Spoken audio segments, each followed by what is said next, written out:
Bharatiya Janata party के अध्यक्ष, इस सभा की अध्यक्षता कर रहे श्री भंवर सिंह जी चौहान, जिलाध्यक्ष श्री श्याम जी भदौरिया और भारतीय जनता पार्टी के प्रदेश के मंत्री श्री धर्मवीर जी प्रजापति, सांसद श्री बाबूलाल जी, प्रत्याशी श्री जितेंद्र जी वर्मा और हमारे राजा साहब बाह श्री अर्धवन सिंह जी, श्री राजकुमार चाहर, श्री नानक चंद अग्रवाल, श्री सत्यदेव जी दुबे, श्री गिरिराज सिंह कुशवाहा, श्री प्रदीप जी भाटी, सुश्री रूपाली दीक्षित, श्री डॉक्टर विजेंद्र कुमार शर्मा, ठाकुर नाहर सिंह, ठाकुर भान सिंह, ठाकुर शिव कुमार सिंह, श्री राजेश कुशवाहा, श्री महेश बघेल, डॉक्टर राकेश मोनिया, श्री नरेश ठाकरे, सुश्री कविता चौहान और चौधरी ऋषिपाल सिंह और यहां इस सभा में मौजूद मेरे सभी सम्मानित बहनों एवं भाइयों, लंबे अरसे के बाद फतेहाबाद की सार्वजनिक सभा को संबोधित करने के लिए आप सबके सामने खड़ा हुआ हूं।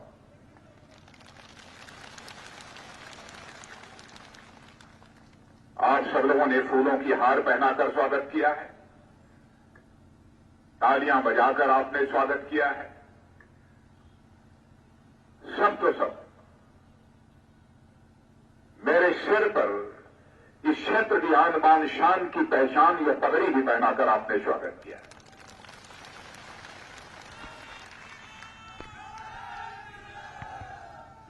चांदी का मुकुट भी पहनाकर आपने स्वागत किया।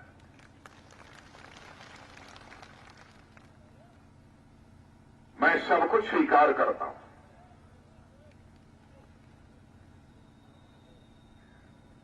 लेकिन जो चांदी का मुकुट है जो मुझे पहनाया है, कौन किसने पहनाया था? ब्रिजमोहन जी प्रधान। तो यह चांदी का मुकुट एक जिलाध्यक्ष के हवाले श्री भंवर सिंह जी चौहान के हवाले मैं करता हूं, या हम श्याम भदौरिया जी के हवाले करता हूं,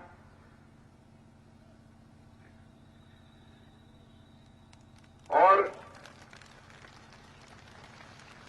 इस विश्वास के साथ इसे हवाले करता हूं कि क्षेत्र के सबसे गरीब परिवार की कोई बेटी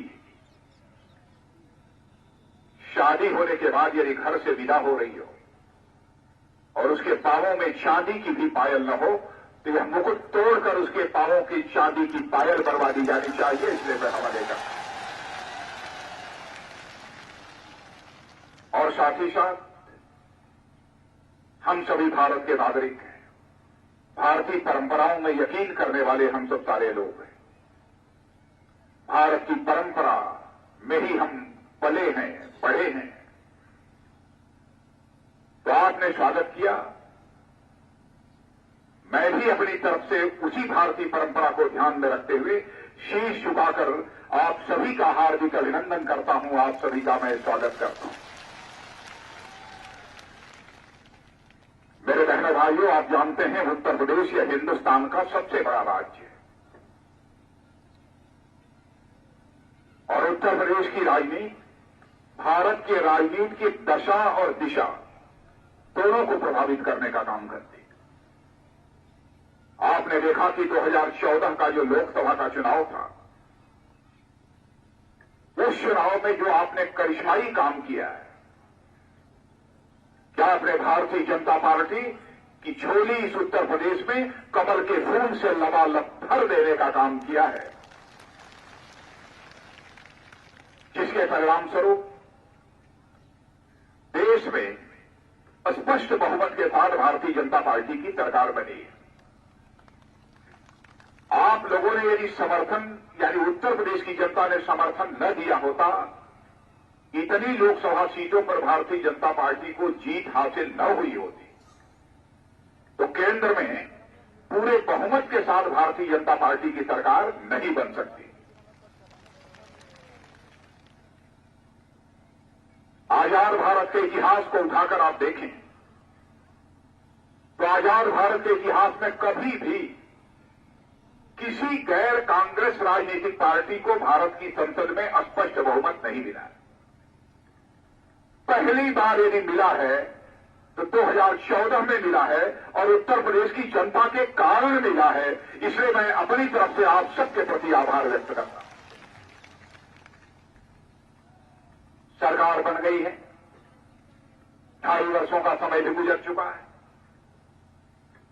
स्वाभाविक है, लोग यह सोचते होंगे कि सरकार ने यह किया, यह थोड़ा कम किया, यह अधिक किया। हमारे विरोधियों का जहां तक सवाल है, हमारे राजनीतिक विरोधी यह कहेंगे सरकार ने यह काम तो कर दिया लेकिन यह काम नहीं किया। लेकिन मेरे बहनों भाइयों, इतनी बात मैं दावे के साथ कह सकता हूं, भारत ही नहीं, दुनिया का कोई व्यक्ति भी उंगली उठाकर नहीं कह सकता है 2.5 वर्षों से केंद्र में नरेंद्र भाई मोदी के नेतृत्व में काम करने वाली सरकार के किसी भी मंत्री के दामन के ऊपर कोई भ्रष्टाचार की दाग लगी हुई हो, यह कोई नहीं कह सकता। इसके पहले भी आपने सरकारें देखी हैं, कांग्रेस की सरकारें होती थी, 1000 करोड़ 100 करोड़ ये भ्रष्टाचार नहीं है, लाखों करोड़ के भ्रष्टाचार के मामले प्रकाश में आते थे। यहां तक कि केंद्र के मंत्रियों को भी जेल की हवा खानी पड़ी है, लेकिन हमने आपका मस्तक नहीं झुकने दिया है। और इतना ही नहीं, दुनिया का कोई व्यक्ति सच्चाई को नकार नहीं सकता है कि आजाद भारत के जहाज पे आदरणीय अटल बिहारी वाजपेयी के बाद भारत का मस्तक यदि किसी भारत माता के सपूत ने नहीं झुकने दिया है तो भारत माता के सपूत का नाम है नरेंद्र भाई मोदी। आपने देखा कि आज के कुछ ही महीने पहले उरी में हमारे सेना के जवानों पर घात लगाकर रात के समय, सोते समय पाकिस्तान के आतंकवादियों ने आकर हमला किया। हमारे 70 बहादुर सेना के जवानों की जाने के लिए सोए हुए में हमला किया। तुरंत हम लोग बैठे, प्रधानमंत्री जी ने बैठक बुलाई, 2-4 लोग हम लोग बैठे और यह हुआ कि इसका मुंहतोड़ जवाब दिया जाना चाहिए। और आप लोगों ने देखा कि उसके बाद हमारे बहादुर सेना के जवानों ने वक्त करिश्माई काम कर दिखाया कि हम अपने दुश्मन को केवल इस पार ही नहीं मार सकते, जरूरत पड़ी तो हम उस पार भी मार सकते हैं। यह करके हमने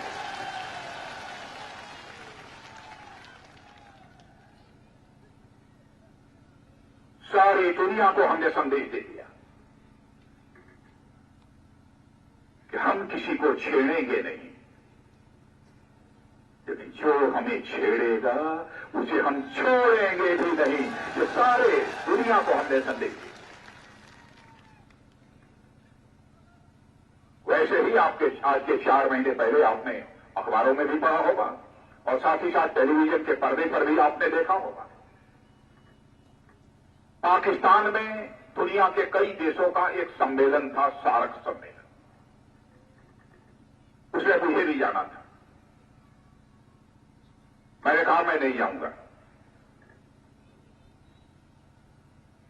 लेकिन कुछ ही दिनों के बाद जब 2 दिन का समय बच गया तो हमारे अधिकारियों ने हमें खबर दी कि साहब पाकिस्तान की धरती पर प्रधानमंत्री और आपके बारे में खिलाफ नारे लगाए जा रहे हैं, प्रधानमंत्री और गृह मंत्री, और यह कहा जा रहा है कि गृह मंत्री को हम पाकिस्तान में घुसने नहीं देंगे, और आतंकवादी सड़कों पर निकलकर नारे लगा रहे हैं।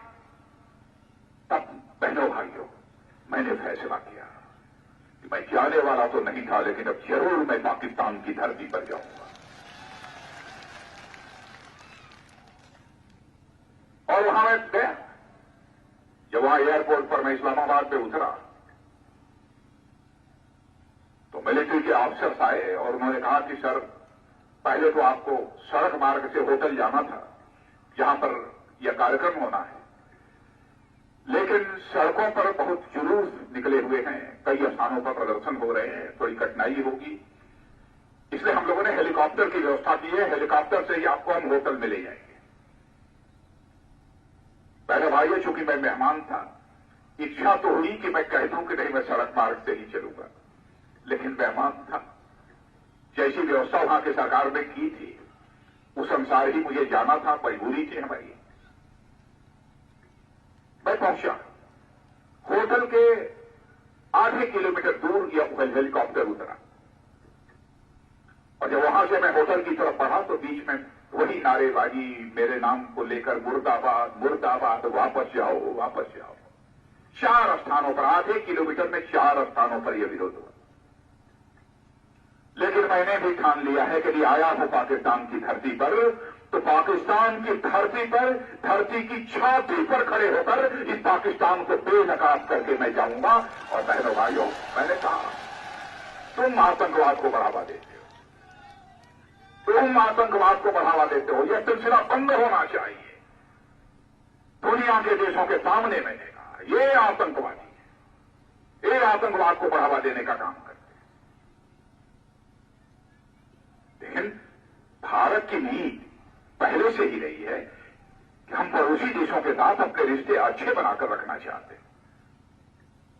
क्योंकि हमारे आदरणीय अटल बिहारी वाजपेयी जी, जिनका यह चित्र लगा हुआ है, यह बराबर कहा करते थे कि जिंदगी में दोस्त बदल जाते हैं लेकिन पड़ोसी नहीं बदलता।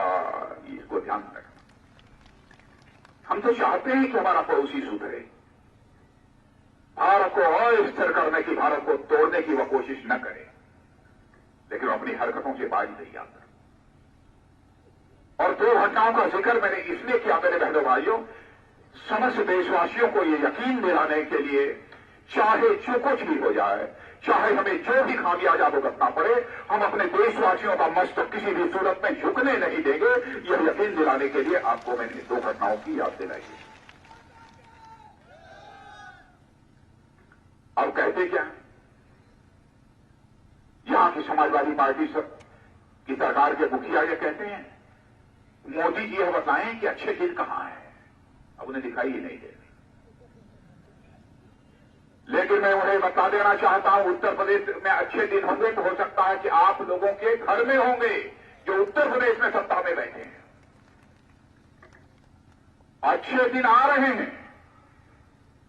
पहले इस देश के मान सम्मान स्वाभिमान की रक्षा की है, कई ऐसे कदम उठाए हैं, किसानों के लिए उठाए हैं, व्यापारियों के लिए उठाए हैं, नौजवानों के लिए उठाए हैं। मैं बहुत विस्तार में चर्चा करूंगा तो 2 घंटे का समय लगेगा, नहीं जाना चाहता। लेकिन 70 वर्षों में जो कुछ भी कांग्रेस ने और इन सब सारे लोगों ने किया है बहनों भाइयों, चुटकी बजाकर सारी समस्याओं का समाधान नहीं हो सकता। फिर भी हमने काफी कदम आगे बढ़ने की कोशिश की है और उसमें कामयाबी हासिल की है, जब उन्हें नहीं दिखाई देता है।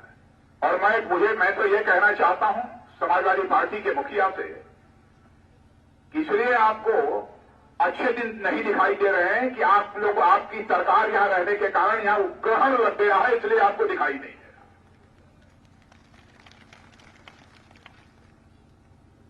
ललकारने को इतना ललकार रहे हैं और समाजवादी पार्टी ने कांग्रेस पार्टी के साथ गठबंधन कर दिया। गठबंधन, इसका मतलब वो स्वीकार कर चुके हैं कि अब समाजवादी पार्टी पहले जैसी समाजवादी पार्टी नहीं रही है, कमजोर हो गई। और वो भी कमजोर कमजोर के साथ हाथ मिला रहा है।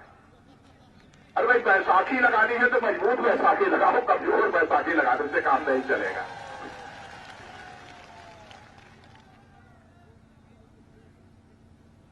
लेकिन देखिए कब तक चलता है। लेकिन मेरे बहन भाइयों, याद दिलाना चाहता हूं, चाहे समाजवादी पार्टी हो चाहे कांग्रेस पार्टी हो जिनका गठबंधन हुआ है, चाहे बहुजन समाज पार्टी हो, इनके नेताओं पर भ्रष्टाचार के आरोप लगे होंगे, लेकिन भारतीय जनता पार्टी किसी शीर्ष नेता के ऊपर कोई भ्रष्टाचार का आरोप कभी नहीं लगने पाया है। यदि आपको बताना चाहता हूं।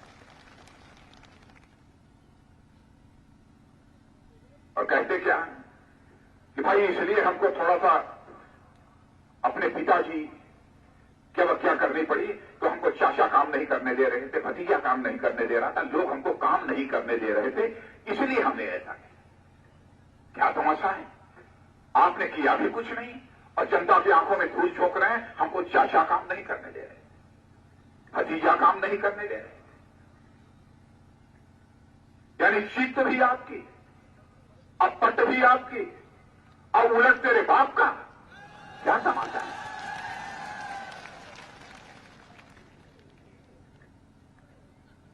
और बाद में जो कुछ भी है, अब ये कांग्रेस के नौजवान नेता है, हमने देखा 4 महीने पहले ही खाट पर सभा कर रहे थे। खाट पर पहली बार इस उत्तर प्रदेश में किसी ने खाट पर सभा करते हुए देखा होगा। खाट पर। मैंने कहा कि जो राजनीतिक पार्टी 4 महीने पहले ही चुनाव के खाट पकड़ चुकी है, उससे तुम समझौता कर रहे हो।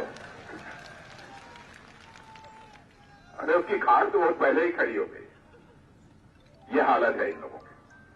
और कहते क्या है कि हमने विकास 5 साल में बहुत कुछ किया है। मैं आपसे पूछना चाहता हूं, आपका विकास हो गया है खूब ठीक ठाक? आप सबसे पूछना चाहता हूं, विकास हुआ? आप सबसे विकास हुआ? मेरा भाई, इंसान झूठ बोल सकता है, आंकड़े झूठ नहीं बोल सकते।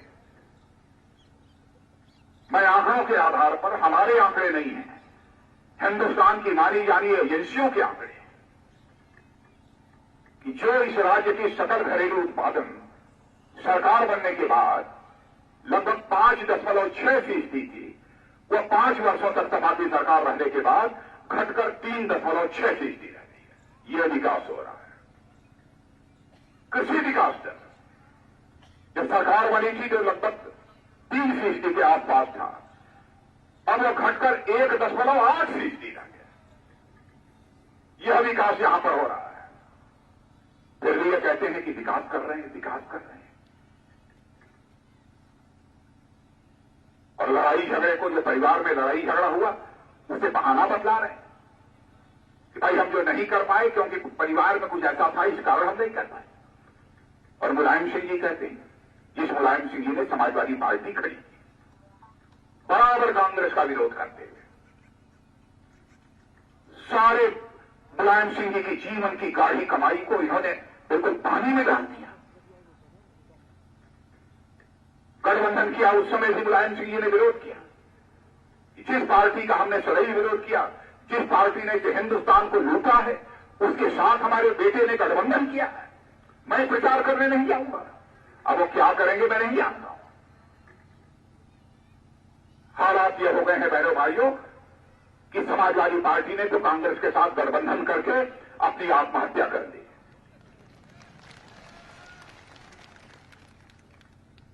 सत्ता के लिए इतने भूखे हैं, सत्ता के लिए इतने आतुर हैं, जैसे लगता है कोई व्यक्ति डिप्रेशन में चला जाए, वैसे यह पार्टी भी डिप्रेशन में चली गई और इस हद तक पहुंच गए। लेकिन आप लोगों के सब धानों की खरीद और तो सब ठीक ठाक करा दी ना इस बार। धान गेहूं जो कुछ भी हुआ है सब खरीद वगैरह हो गई ठीक तरीके से सरकार के द्वारा, कि नहीं हुई है? यहां ज्यादा क्या होता? धान गेहूं भी होता है ना यहां? होता है। आलू तो होता होगा। आलू तो खूब अच्छी कीमत मिल रही होगी। वाह, बहनों भाइयों, आपको याद दिलाना चाहता हूं, 2001 उत्तर प्रदेश का मुख्यमंत्री था, गाजियाबाद में आया था। आलू पैदा करने वाले कुछ किसान मुझसे मिले और उस समय उन्होंने कहा था मुझसे कि मुख्यमंत्री जी, हालात बहुत ही खराब हैं, हमारा आलू कोई खरीदने वाला नहीं है, आलू खेतों में पड़ा हुआ सड़ रहा है। तुरंत मेरे बहनों भाइयों, मैंने वहां चीफ सेक्रेटरी को आदेश दिया था कि तुरंत सारी जितने भी अपने पास हैं, जो भी साधन है, सारे साधनों को लगाइए और उत्तर प्रदेश के किसानों का जितना भी आलू है वो खरीदा जाना चाहिए और दुनिया के दूसरे देशों में उसे भेज दिया जाना चाहिए, ताकि हमारे उत्तर प्रदेश के आलू पैदा करने वाले किसानों के आलू की कीमत बढ़ जाए। मैं पूछना चाहता हूं यहां के मुख्यमंत्री से, क्या आप इस काम को नहीं कर सकते? मैंने ऐसा न किया हो तो मैं कहूंगा अखबार वालों को कि आप लोग भी लिख देना कि राजनाथ सिंह झूठ बोल कर गए। कुछ भी यदि मैं गलत बोलूं तो लिख दीजिएगा कि राजनाथ सिंह झूठ बोल कर गए। मैं अपनी गलती स्वीकार कर लूंगा, माफी मांग लूंगा।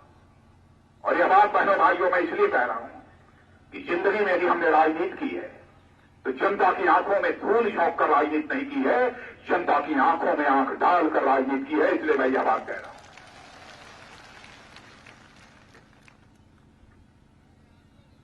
अब खाद, 2 साल पहले खाद के लिए लाइन लगानी पड़ती थी कि नहीं? लाइन लगानी पड़ती थी खाद के लिए कि नहीं? लेकिन आज यह बतलाइए, आपको खाद के लिए लाइन लगानी पड़ रही है? पहले से थोड़ी सी खाद सस्ती हो गई है कि नहीं हुई है?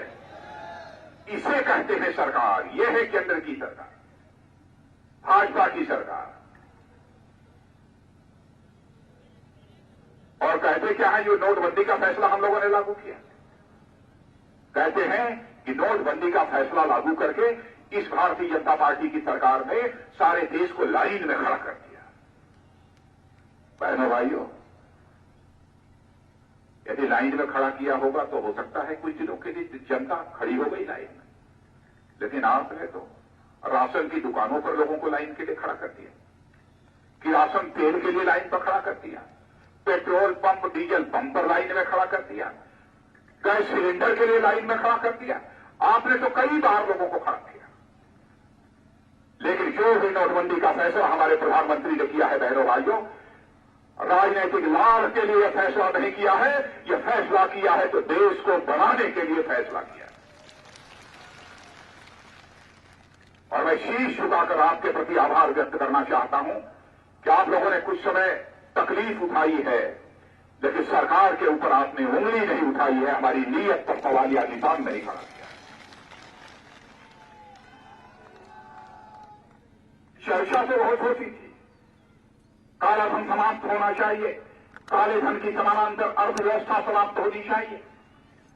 लेकिन मैं कांग्रेस के लोगों से, समाजवादी पार्टी के लोगों से पूछना चाहता हूं, बहुजन समाज पार्टी के लोगों से पूछना चाहता हूं, क्या आप लोगों ने इस दिशा में कभी कोई प्रयत्न किया?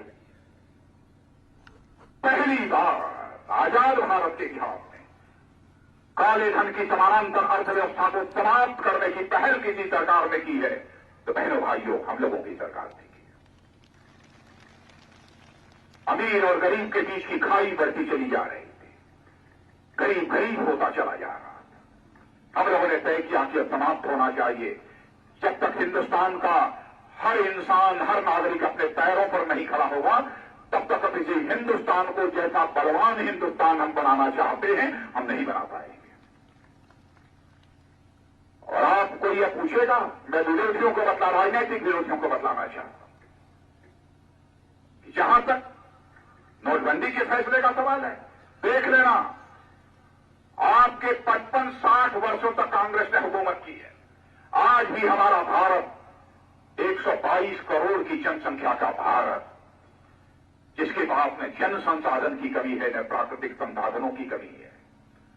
इस धरती के नीचे जाइए, आपको कोयला भी मिलेगा, चांदी भी मिलेगी, सोना भी मिलेगा, पानी भी मिलेगा, सब कुछ मिलेगा। ऐसे देश को 65 वर्ष 60 वर्षों तक हुकूमत करने के बावजूद इन लोगों ने दुनिया के गरीब देशों की कतार में लाकर खड़ा कर रखा है। और जो हम लोगों ने कदम उठाया है और जैसा हम आगे करना चाहते हैं, जो हम लोगों ने सोच रखा है, मैं आपके माध्यम से समस्त देशवासियों को यकीन दिलाना चाहता हूं, बहनों भाइयों, कि आगामी 10 से लेकर 15 वर्षों के अंदर हमारा और आपका यह भारत विश्व की आर्थिक महाशक्ति बनकर खड़ा हो जाएगा।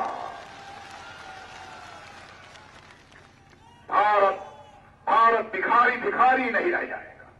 नौजवानों के लिए मुद्रा ऋण से रोजगार की व्यवस्था पहली बार किस सरकार ने की? 10 लाख रुपए का लोन सस्ते ब्याज दर पर, 3 साल तक सारा टैक्स माफ। किसने किया है? मैं किसान भाइयों को यकीन दिलाना चाहता हूं, बराबर कर्ज मैं जानता हूं, कर्ज के कारण किसानों को सबसे बड़ा दर्द यदि किसान का होता है तो कर्ज का होता है, ऋण का होता है, सबसे बड़ा दर्द। रात को नींद नहीं आती। हम लोगों ने फैसला किया, जितना भी हमारे उत्तर प्रदेश के किसानों का फसली ऋण है, वो सरकार बनने के 3 महीने के अंदर माफ कर देंगे।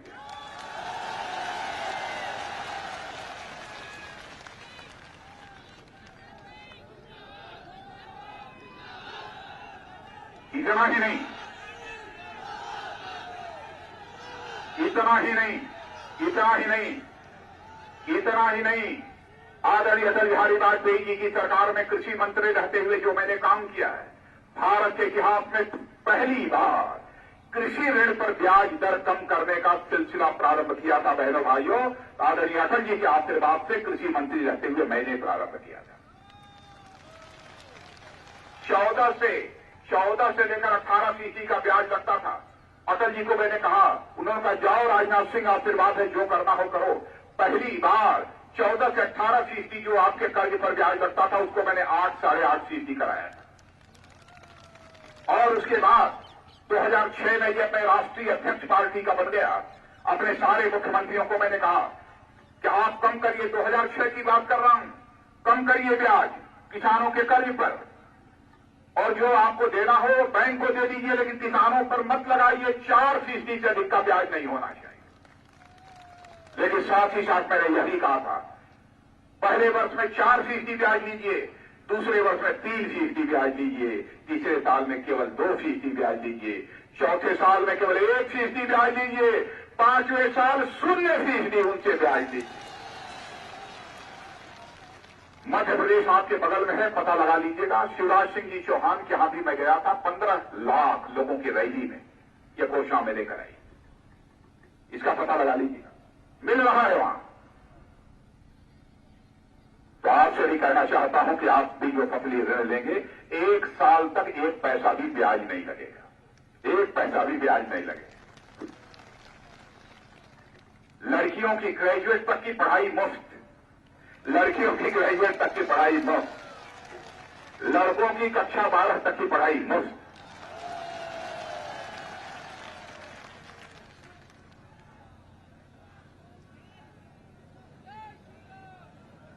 अब क्या करें, आप लोगों को देखकर तो मेरे दिल में इतना प्यार उमड़ रहा है कि मैं और थोड़ी देर बोलूं, लेकिन आगे और सवाल।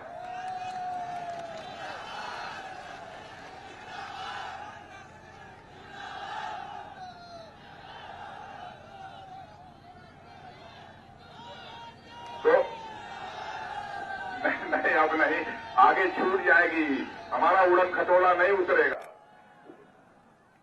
मेरे नौजवानों, पुलिस की भर्ती हुई है, आगरा के नौजवानों की भर्ती हुई है कि नहीं? नहीं भर्ती हुई है। बताइए, पुलिस की भर्ती में इंसाफ हुआ है इस उत्तर प्रदेश के नौजवानों के साथ? इंटरव्यू के नाम पर कितनी धांधली हुई है, कितना पैसा हमारे जवानों ने दिया है, कितना घूस दिया है, हम सबको मालूम है। लेकिन मेरे जवानों, विश्वास दिलाता हूं, क्लास 3 और क्लास 4 की जो हम लोग नियुक्ति करेंगे सरकार बनने के बाद, कोई इंटरव्यू नहीं होगा, कोई इंटरव्यू नहीं होगा।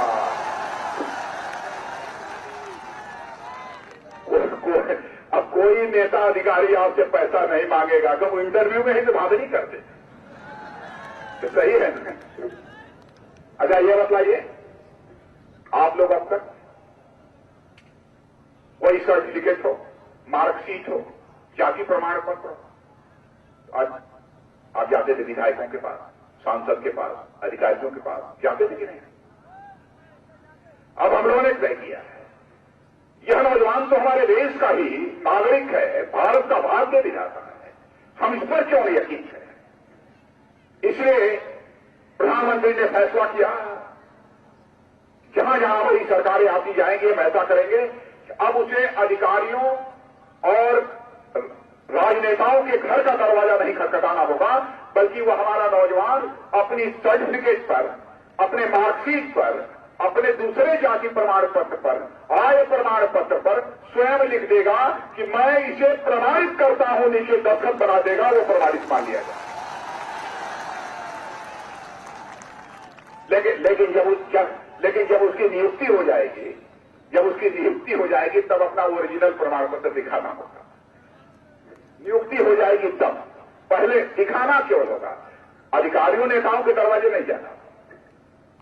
कई ऐसे कदम हम लोगों ने उठाया है गरीब माताओं बहनों के लिए, उज्ज्वला, प्रधानमंत्री उज्ज्वला योजना के अंतर्गत केवल 1 वर्ष में 1.5 करोड़ गरीब परिवारों को हम लोगों ने एलपीजी गैस सिलेंडर मुहैया कराया है। 3 साल में 5 परिवारों को हम मुहैया कराएं।